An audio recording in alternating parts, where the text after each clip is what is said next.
नमस्कार, राजस्थान समाचार में आप सभी का स्वागत है। मैं हूं आपके साथ प्रज्ञा मिश्रा। बुलेटिन की शुरुआत करेंगे बड़ी और अहम खबर के साथ। सबसे पहले बात कर लेते हैं, खबर जयपुर से है, जहां मुख्यमंत्री भजनलाल शर्मा ने राजस्थान की अर्थव्यवस्था को लेकर बड़ा बयान दिया है। उन्होंने कहा, राजस्थान की अर्थव्यवस्था वर्ष 2030 तक 350 बिलियन डॉलर बनने जा रही है और हमारी सरकार का जो लक्ष्य है वो भी 2030 तक 350 बिलियन बनाने का है। इसकी प्राप्ति में rising Rajasthan global investment summit के अंतर्गत जितने भी एमयू हस्ताक्षरित किए गए हैं उन्हें समयबद्ध तरीके पर क्रियान्वित करना भी यहाँ के प्रशासन की जिम्मेदारी है। उन्होंने ये भी कहा कि समिट के अंदर लगभग 37 लाख करोड़ रुपए के एएमयू जो है वो साइन हुए हैं, जिनमें से 3 लाख करोड़ रुपए के निवेश समझौते जो है वो धरातल पर भी उतर चुके हैं।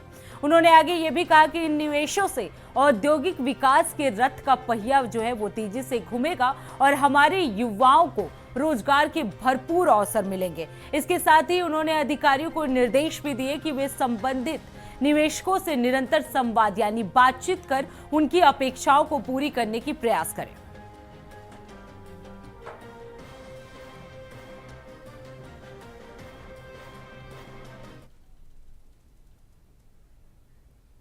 अब रुक करते हैं अगली खबर की। खबर जयपुर से है, जहां मुख्यमंत्री भजनलाल शर्मा ने मंगलवार को मुख्यमंत्री कार्यालय में राजकीय विद्यालयों में पढ़ने वाली प्रतिभावान छात्राओं से मुलाकात की। आपको बता दें, इस दौरान सीएम ने कक्षा 10वीं और 12वीं की परीक्षाओं में सर्वश्रेष्ठ परिणाम प्राप्त करने वाली बेटियों से स्नेहपूर्वक संवाद किया यानी बातचीत की और उनका उत्साहवर्धन करते हुए उज्जवल भविष्य के लिए उन्हें शुभकामनाएं भी दी। आपको बता दें, इस दौरान सीएम ने कहा कि बेटियां हमारा गर्व और अभिमान है।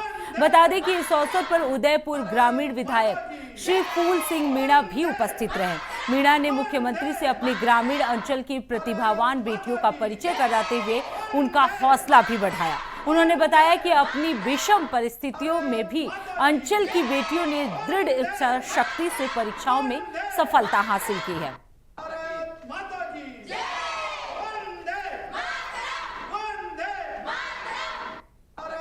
अब लोग कर लेते हैं अगली खबर की। खबर जैसलमेर से है, जहां बीजेपी के प्रदेश अध्यक्ष मदन राठौड़ ने जैसलमेर में भारत पाक सीमा पर तैनात सीमा सुरक्षा बल के वीर जवानों से मुलाकात की। आपको बता दें, ये दौरा ऑपरेशन सिंदूर की सफलता के बाद हुआ, जिसमें भारतीय सुरक्षा बलों ने सीमावर्ती क्षेत्रों में बड़ी उपलब्धि दर्ज की है। वहीं इस दौरान उन्होंने जवानों के साथ कुछ समय भी बिताया, उनकी जरूरतों और अनुभवों को भी जाना। आपको बता दें, राठौड़ ने कहा कि प्रधानमंत्री नरेंद्र मोदी के नेतृत्व में देश की सीमाएं पहले से कहीं अधिक सशक्त और संरक्षित है और बीजेपी हर समय सैनिक के साथ खड़ी है। और इस मौके पर उन्होंने जवानों को मिठाई खिलाई और भारत माता की जय के नारों से माहौल को देशभक्ति से ओतप्रोत भी कर दिया। तो आपको बता दें, बीजेपी प्रदेश अध्यक्ष मदन राठौड़ ने बीएसएफ के जवानों से मुलाकात की। आपको बता दें, यह ऑपरेशन सिंदूर की सफलता के बाद का ये मुलाकात था।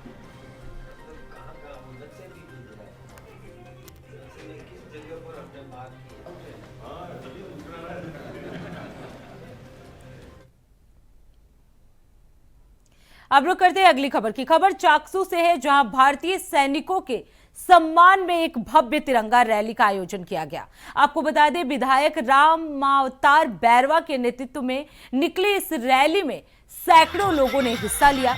सभी प्रतिभागियों के हाथों में तिरंगा था। आपको बता दें कि रैली में पहलगाम में हुए आतंकी घटना के बाद भारतीय सेना की ओर से चलाए गए ऑपरेशन सिंदूर की सफलता की खुशी में लोगों ने जोशपूर्ण नारे भी लगाए।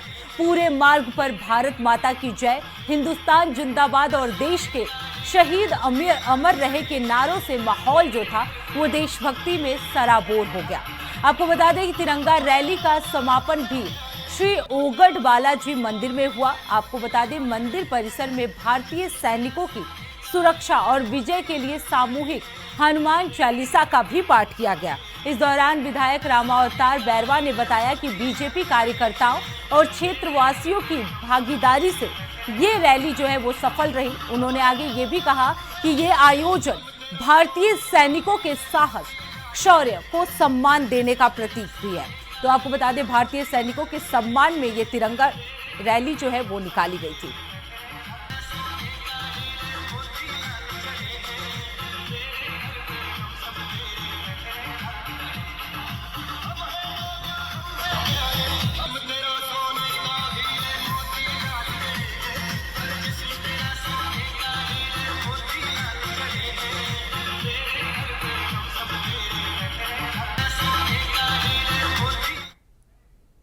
अब रुक करते हैं अगली खबर की। खबर चाकसू से है, जहां खाद्य और नागरिक आपूर्ति विभाग के अधिकारी त्रिलोक चंद मीना ने मंगलवार को चाकसू शहर और ग्रामीण क्षेत्रों की उचित मूल्य की दुकानों का औचक निरीक्षण किया। आपको बता दें, इस निरीक्षण का उद्देश्य जो था वो सार्वजनिक वितरण प्रणाली यानी पीडीएस के तहत संचालित दुकानों की कार्य प्रणाली और वहां उपलब्ध सुविधाओं का जायजा लेना था। आपको बता दें कि जिला रसद अधिकारी ने बताया कि निरीक्षण के पश्चात चाकसू ब्लॉक के उचित मूल्य दुकानदारों के साथ एक समीक्षा बैठक भी आयोजित की गई। इस दौरान महत्वपूर्ण खाद्य सुरक्षा योजना के विभिन्न पहलुओं पर विस्तार से चर्चा भी की गई। उन्हें आवश्यक दिशा निर्देश दिए गए। आपको बता दें, बैठक का मुख्य एजेंडा गिव अप अभियान रहा। वहीं उचित मूल्य दुकानदारों से अभियान का व्यापक प्रचार प्रसार कराने का भी आह्वान किया गया। तो आपको बता दें, खाद्य सुरक्षा योजना को लेकर यह समीक्षा बैठक की गई थी, जिसमें मिलावटखोर अवैध गैस रिफिलिंग वालों पर कड़ी कार्रवाई होगी, इस तरह के आदेश जो है वो दिए गए थे। इसके साथ ही राशन की दुकानों का भी औचक निरीक्षण जो है वो त्रिलोक चंद के द्वारा किया गया था। राशन डीलर्स के साथ में हमने एसडीओ साहब चाकसू को भी बुलाया था। इसमें हमारे 3 पर्पज़ थे।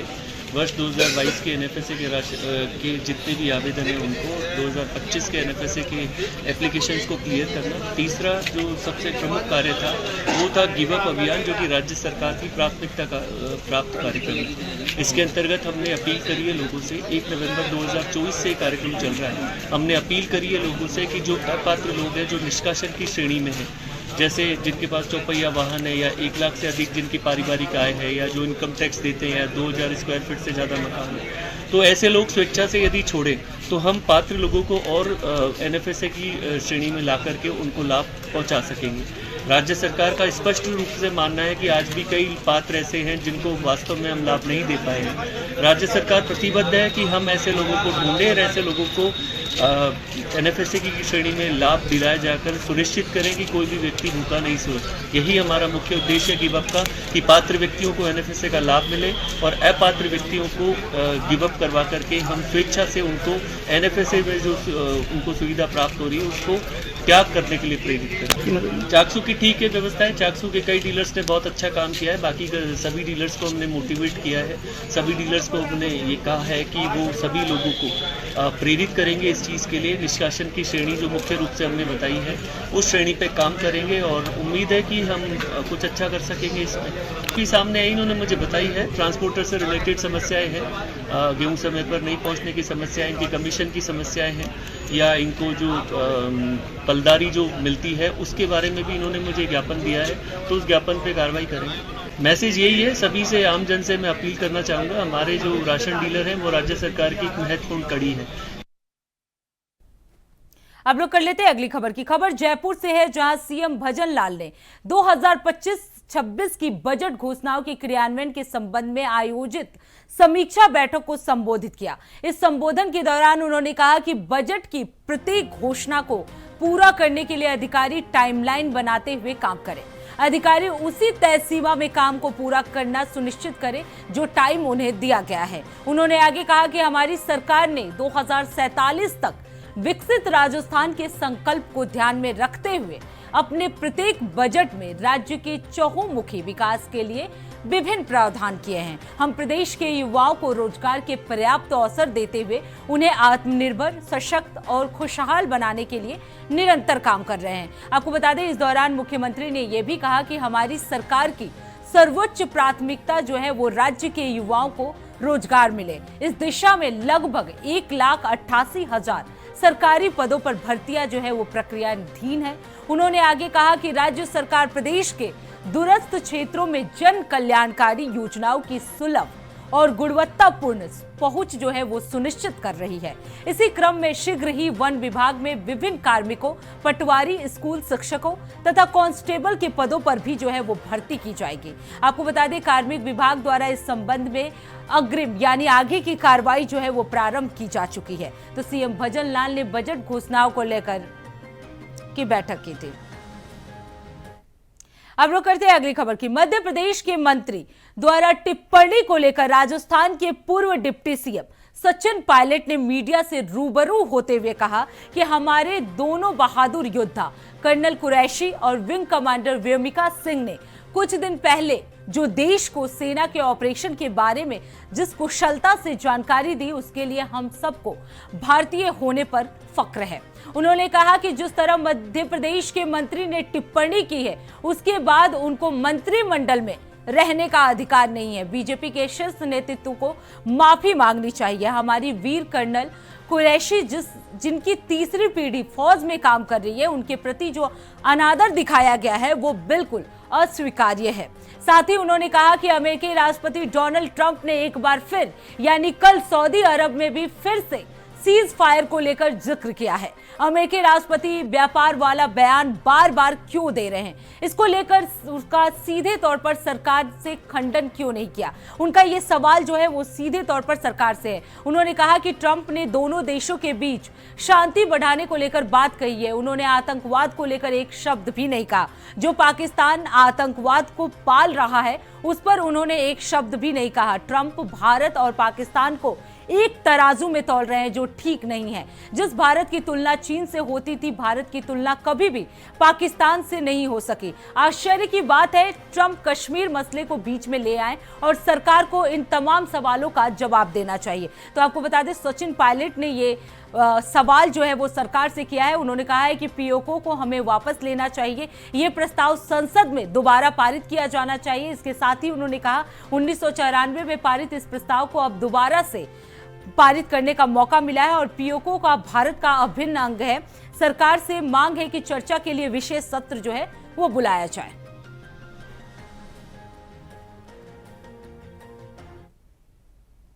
अब रुक कर लेते हैं अगली खबर की। मंगलवार को जयपुर में शिक्षा और पंचायती राज मंत्री मदन दिलावर की अध्यक्षता में शिक्षा विभाग की समीक्षा बैठक जो है वो आयोजित की गई। आपको बता दें, बैठक में शिक्षा मंत्री मदन दिलावर ने अलग अलग मुद्दों की समीक्षा की। वहीं शिक्षा मंत्री मदन दिलावर ने हरियालो राजस्थान अभियान की तैयारियों को लेकर अधिकारियों को निर्देश दिए और इसके साथ ही शिक्षा मंत्री ने शिक्षा विभाग और पंचायती राज विभाग की ओर से इस साल 25 करोड़ पौधे लगाने का लक्ष्य भी तय किया। वहीं शिक्षा मंत्री ने अधिकारियों और कर्मचारियों से ज्यादा संख्या में भाग लेने को कहा और कहा कि हर रोज 15 पौधे जो है लगाने चाहिए और 15 पौधे लगाने के निर्देश भी दिए।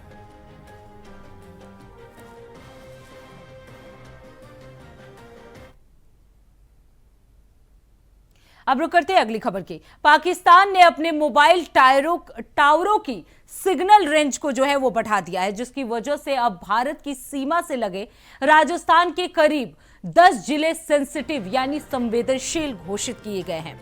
आपको बता दें, इन टावरों की बढ़ी हुई रेंज के कारण सीमा पार से मोबाइल नेटवर्क भारतीय इलाके तक पहुंचने लगे हैं, जिससे सुरक्षा एजेंसियां जो है वो सतर्क हो गई हैं। इस कदम को पाकिस्तान की ओर से संभावित हवाई हमलों या सीमा पार से निगरानी की तैयारी के तौर पर देखा जा रहा है। आपको बता दें, इसी बीच बीकानेर में ड्रोन उड़ाकर सुरक्षा बलों को प्रशिक्षण दिया जा रहा है, ताकि किसी भी आपात स्थिति में तुरंत प्रतिक्रिया जो है वो दी जा सके। सुरक्षा एजेंसियां इन गतिविधियों पर लगातार नजर रखी हुई है और सीमावर्ती इलाकों में निगरानी को और सख्ती से बढ़ा दी गया है।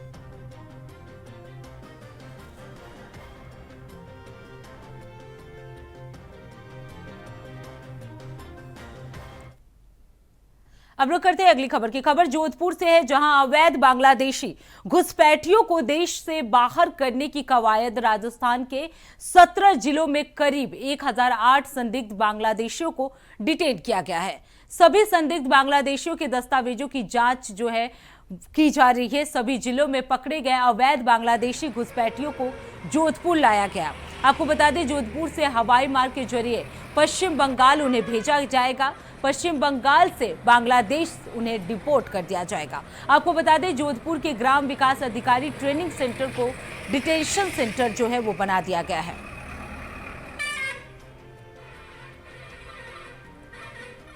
अब रुक करते हैं अगली खबर की। खबर राजगढ़ से है, जहां अमृत भारत योजना के तहत राजगढ़ रेलवे स्टेशन पर हुए पुनर्विकास कार्यों की समीक्षा करने के लिए डीआरएम जयपुर विकास सीपीएम पीयूष जोशी सहित रेलवे के कई अधिकारी जो है राजगढ़ पहुंचे। उन्होंने railway foot overbridge, parking, coach, station अधीक्षक कार्यालय, वेटिंग हॉल सहित कई पुनर्विकास हुए कार्यों का भी निरीक्षण किया। आपको बता दें, अमृत भारत योजना के तहत राजगढ़ रेलवे स्टेशन पर करीब 13 करोड़ 9 लाख रुपए की लागत से पुनर्विकास का कार्य हुआ है, जिसमें booking office, ticket hall, station और पोर्च और सर्कुलेटिंग एरिया, 2 व्हीकल और 4 व्हीकल पार्किंग के पुनर्विकास का कार्य भी तेजी से हुआ है।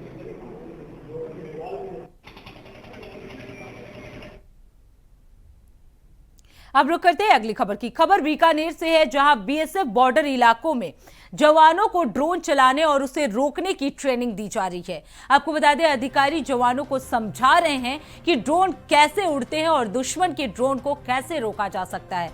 आपको बता दें, बीएसएफ ने बॉर्डर इलाकों में अपने जवानों को ड्रोन से जुड़ी खास ट्रेनिंग देना शुरू कर दी है। इस ट्रेनिंग का मकसद ये है कि जवान न सिर्फ दुश्मन के ड्रोन को पहचान सके, बल्कि समय रहते उसे रोक भी सके। अधिकारियों की टीम जवानों को विस्तार से समझा रही है कि ड्रोन को कैसे उड़ाते हैं और उनकी टेक्नोलॉजी क्या होती है, वे किस ऊंचाई तक जा सकते हैं और किस तरह से दुश्मन इन्हें जासूसी और हथियार पहुंचाने के लिए इस्तेमाल कर सकते हैं।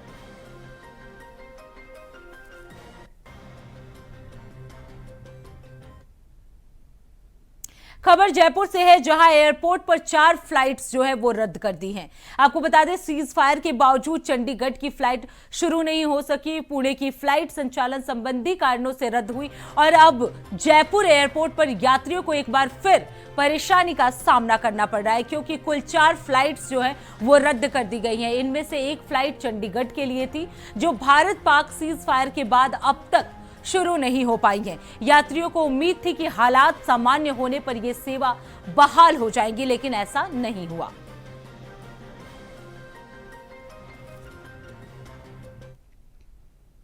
अब रुक करते हैं अगली खबर की। खबर पाली से है, जहां पाकिस्तान की जेल में 28 महीने की सजा काटकर लौटे 24 साल के युवक ने पाली जिले के एक लोहे की फैक्ट्री में काम करते हुए सुसाइड कर लिया। आपको बता दें, युवक का शव फैक्ट्री के कमरे में फंदे से लटका हुआ मिला। पुलिस ने बताया कि जो हाल ही में पाकिस्तान से वापस आया था, पिछले 1 साल से जॉर्डन स्थित लोहे की फैक्ट्री में काम कर रहा था। फैक्ट्री में बने कमरे में उसका शव जो है वो फंदे से लटका हुआ पाया गया। सूचना मिलने पर पुलिस जो है वो मौके पर पहुंची और शव को पाली के बांगर अस्पताल की मोर्चरी में रखवा दिया।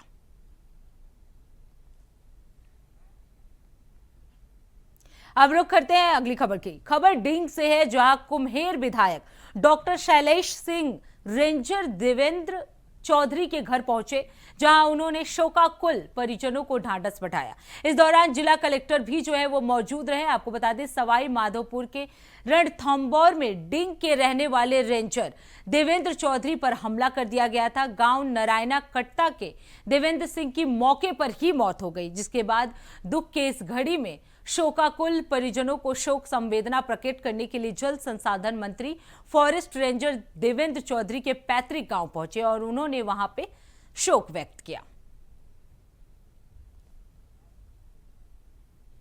अब रुक करते हैं अगली खबर की। खबर झालावाड़ से है, जहां काली सिंधी थर्मल पावर प्लांट के बाहर मजदूरों ने हंगामा कर दिया है। आपको बता दें, कल देर शाम वैगन टिपलर साइट पर कोयला खाली करते समय एमपी निवासी जगदीश बैरागी घायल हो गया और प्रशासन द्वारा मजदूर को एसआरजी अस्पताल लाया गया, जहां डॉक्टरों ने उसे मृत घोषित कर दिया। घटना को लेकर मजदूरों में रोष जो है वो व्याप्त हो गया है और मजदूर थर्मल गेट पर आकर हंगामा करते हुए नजर आ रहे हैं। अब रुक कर लेते हैं अगली खबर की। खबर 12 से है, जहां पखंड के छिपौल गांव की तस्वीर विकास की असली सच्चाई बयां कर रही है। आपको बता दें, राष्ट्रीय राजमार्ग से महज 4-5 किलोमीटर की दूरी पर स्थित ये गांव आज भी पेयजल जैसी मूलभूत सुविधाओं से वंचित है। यहां के ग्रामीणों को पानी पीने के लिए पास बह रही कुन्नू नदी में झरिया बनाकर गंदा और मटमैला पानी लाना पड़ रहा है। इंडिया वॉइस से हमारे संवाददाता राजेंद्र नामा ने जब गांव वालों से इस बारे में बात की तो उन्होंने बताया कि गांव में करीब 30 परिवार रहते हैं, लेकिन किसी के हिस्से में अब तक स्वच्छ जल नहीं आया है। वर्षों पहले लगाए गए दोनों हैंडपंप भी जो है सालों से बंद है। तो ऐसे ग्रामीण में महिलाओं को नदी में बनी झिरियों से सिर पर मटके रखकर कठिन और फिसलन भरे पहाड़ी रास्तों से होकर पानी लाना पड़ता है।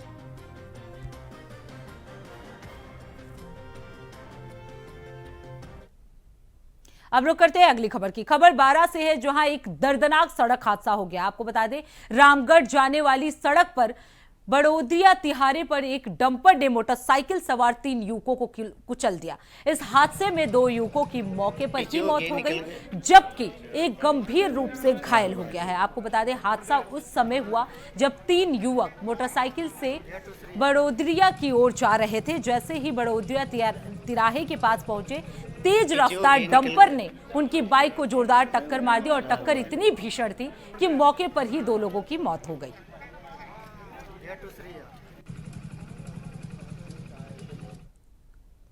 अब रुक करते हैं अगली खबर की। पाकिस्तान ने अपने मोबाइल टावरों की रेंज जो है वो बढ़ा दी है, जिससे अब भारत के 10 जिले जो है वो सेंसिटिव माने जा रहे हैं। इसे हवाई हमलों की तैयारी से जोड़कर देखा जा रहा है। आपको बता दें, बीकानेर में ड्रोन उड़ाकर ट्रेनिंग भी दी गई है। पाकिस्तान ने अपने मोबाइल टावरों का सिग्नल रेंज जो है वो बढ़ा दिया है, जिसकी वजह से अब भारत की सीमा से लगे राजस्थान के करीब 10 जिले जो है वो सेंसिटिव यानी संवेदनशील घोषित कर दिए गए हैं। और इन टावरों की बढ़ी हुई रेंज के कारण सीमा से मोबाइल नेटवर्क भारतीय इलाके तक पहुंचने लगे हैं, जिससे सुरक्षा एजेंसियां जो है वो सतर्क हो गई हैं।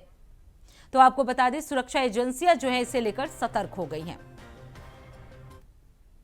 अब रुक कर लेते हैं अगली खबर की। रंजीत मेघवाल से जुड़ी ये खबर है। आपको बता दें, खबर झालावाड़ से है, जहां चर्चित और पूरे देश में प्रसिद्ध आईबी अधिकारी चेतन प्रकाश गलाना की हत्या मामले में अदालत ने फैसला सुनाते हुए 2 मुख्य आरोपियों को आजीवन कारावास और हत्याकांड में शामिल प्रेमी के साथ मिलकर अपने ही पति की हत्या करवाने वाली मृतक की पत्नी और केटामाइन का इंजेक्शन उपलब्ध कराने वाले नर्सिंग कर्मी को अदालत में 14 साल के कारावास की सजा सुनाई है। आपको बता दें, मृतक की पत्नी अनीता का हत्याकांड के मुख्य आरोपी पुलिसकर्मी प्रवीण राठौर के साथ अवैध संबंध चल रहा था, जिसके चलते इस हत्या को जो है वो अंजाम दिया गया। तो आपको बता दें, आजीवन कारावास की सजा जो है उन्हें दी गई। तो फिलहाल राजस्थान समाचार में इतना ही। देश दुनिया की तमाम बड़ी खबरों के लिए देखते रहिए इंडिया वॉइस। तब तक के लिए नमस्कार।